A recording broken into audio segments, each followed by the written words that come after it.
In this video, I'm going to introduce you to 15 questions that you should never ask because they can make other people uncomfortable and might even make them dislike you.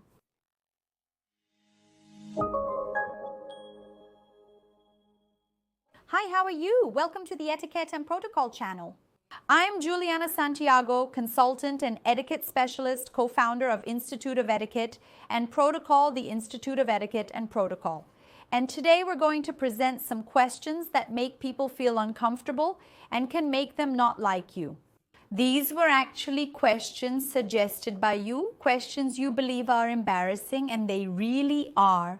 So I made a compilation and selected 15 questions here.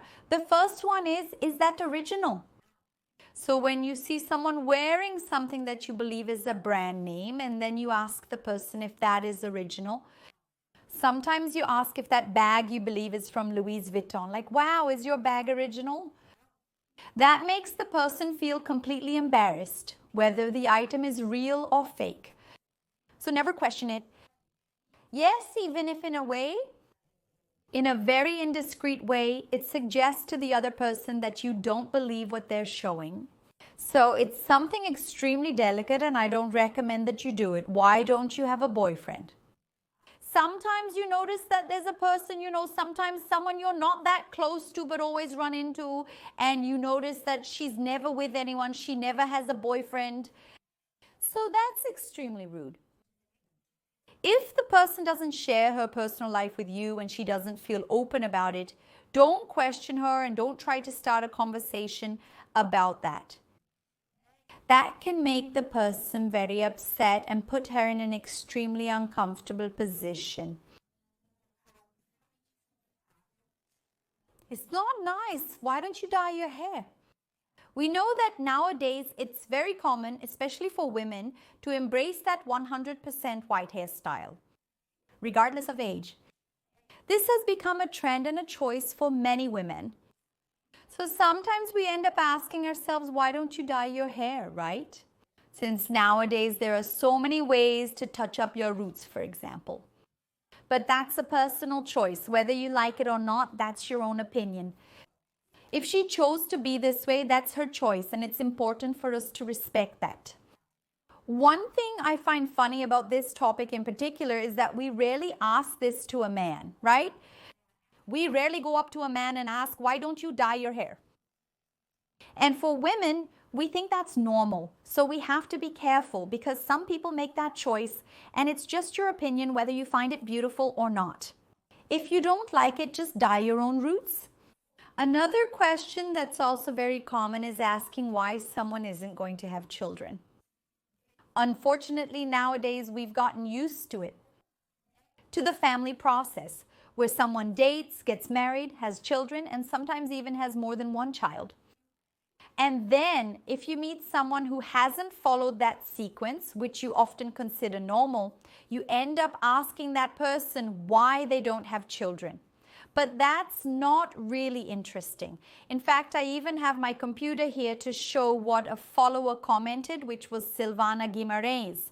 She said, today I'm 39 years old and what really bothers me is when people ask why I still don't have children.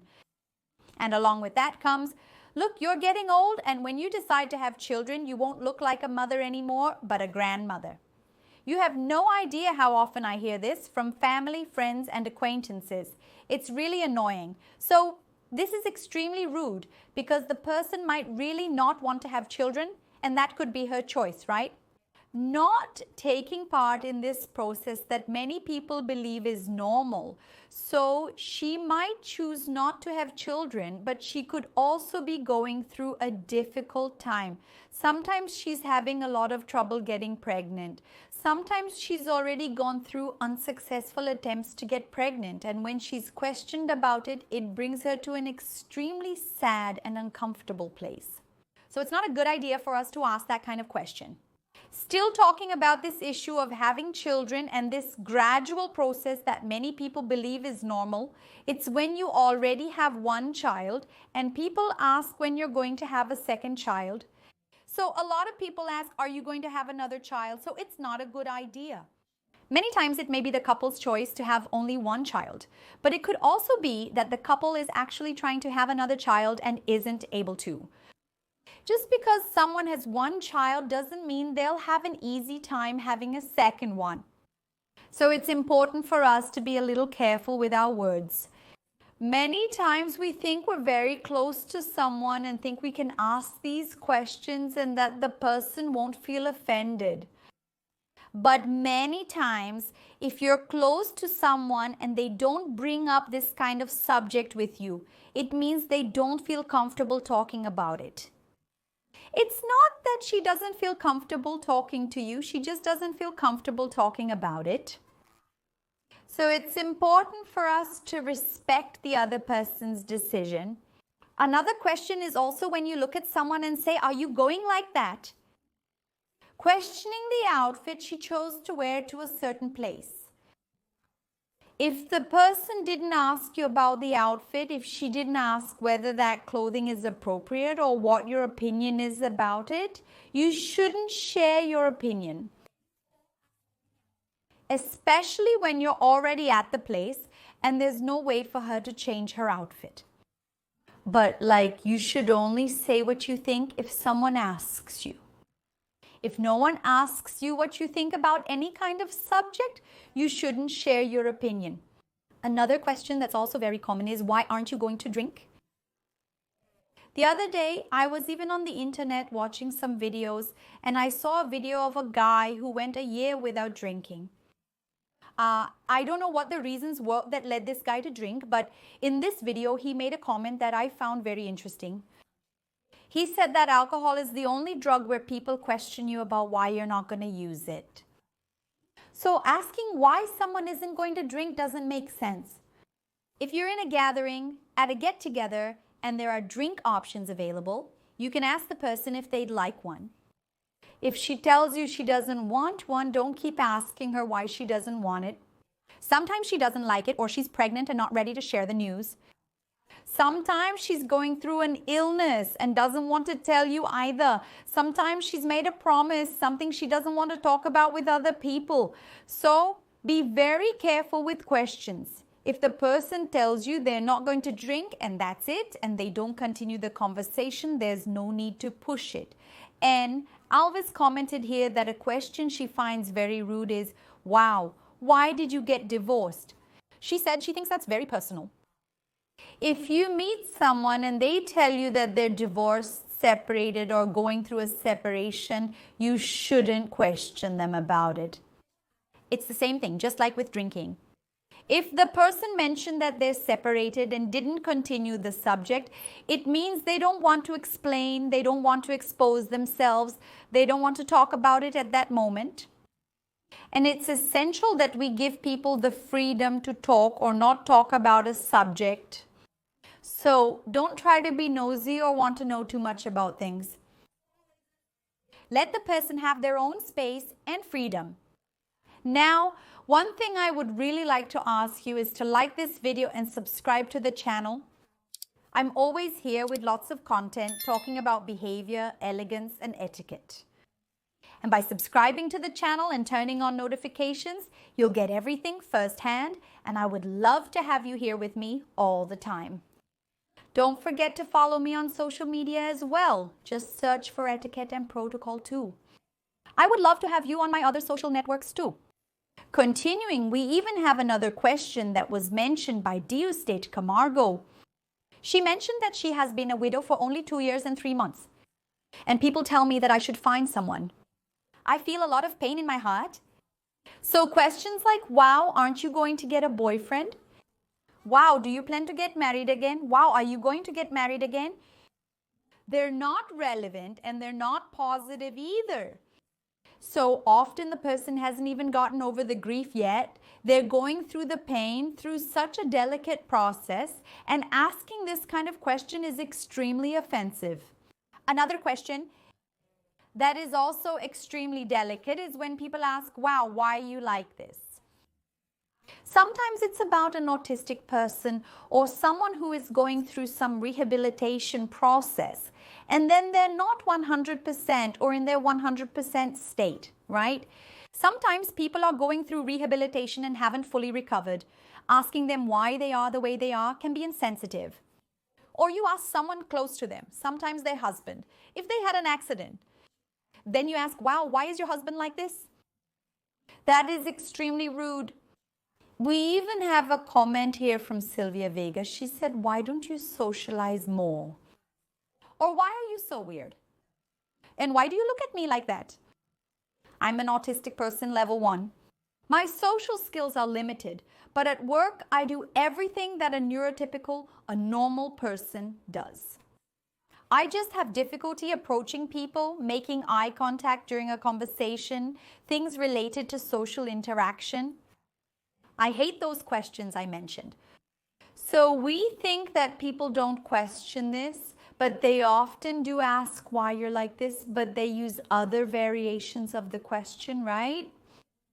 So for example, wow, why don't you socialize more? It's the same as asking someone, wow, why are you like this? Why are you so weird? We often say it that way. That what we make it sound like is asking the person, wow, why are you like this?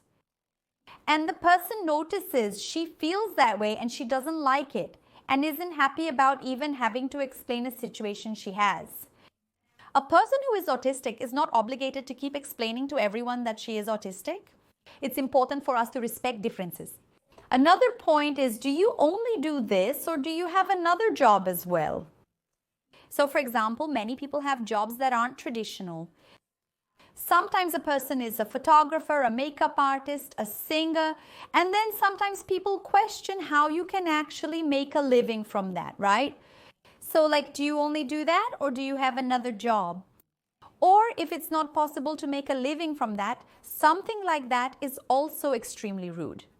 We have here a comment from Sylvia Bonomi. She said, the most clueless question that I, as a singer and many musicians have heard is, do you only sing or do you also work? Or do you have a job besides singing? As if singing weren't a worthy profession to have. I love your videos and always learn a lot from you. Thanks, Sylvia. So many times we're used to traditional jobs like a lawyer, a physical therapist, a teacher, a doctor, and we forget that there are other jobs and that more and more new professions are emerging, even with the internet. Many times we have jobs like digital influencer. For example, I have an etiquette school. So these are jobs that are different from the usual, but they are still real jobs.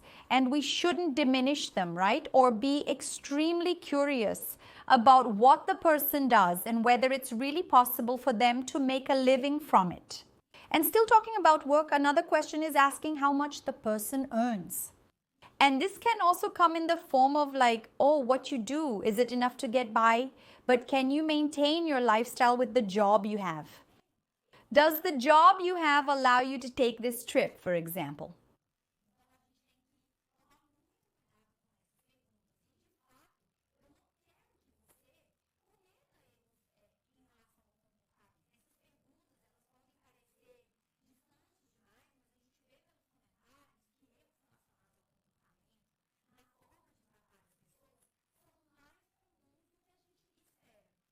And still talking about more questions, we have that typical one like, wow, is your house owned or rented?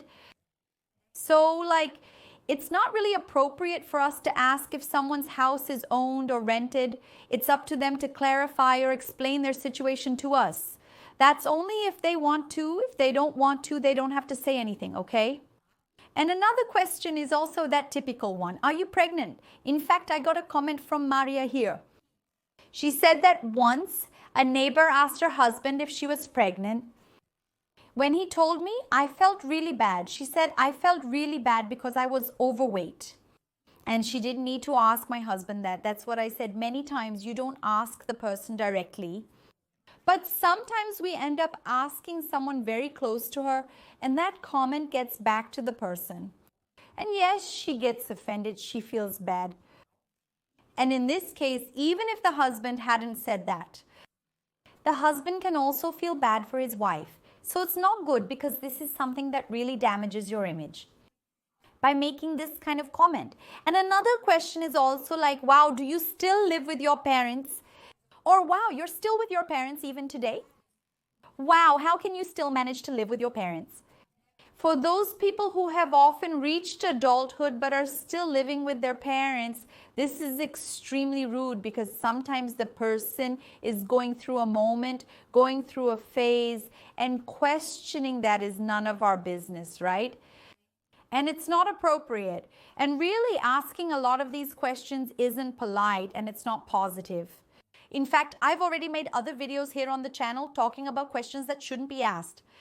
If you missed any questions, leave a comment below. Now, a question that always comes up is how to answer these questions, right?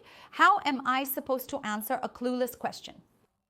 A question where the person invades my space. I've already made a video talking about this and you can watch it right after. It's right here next to you, so you can watch it now.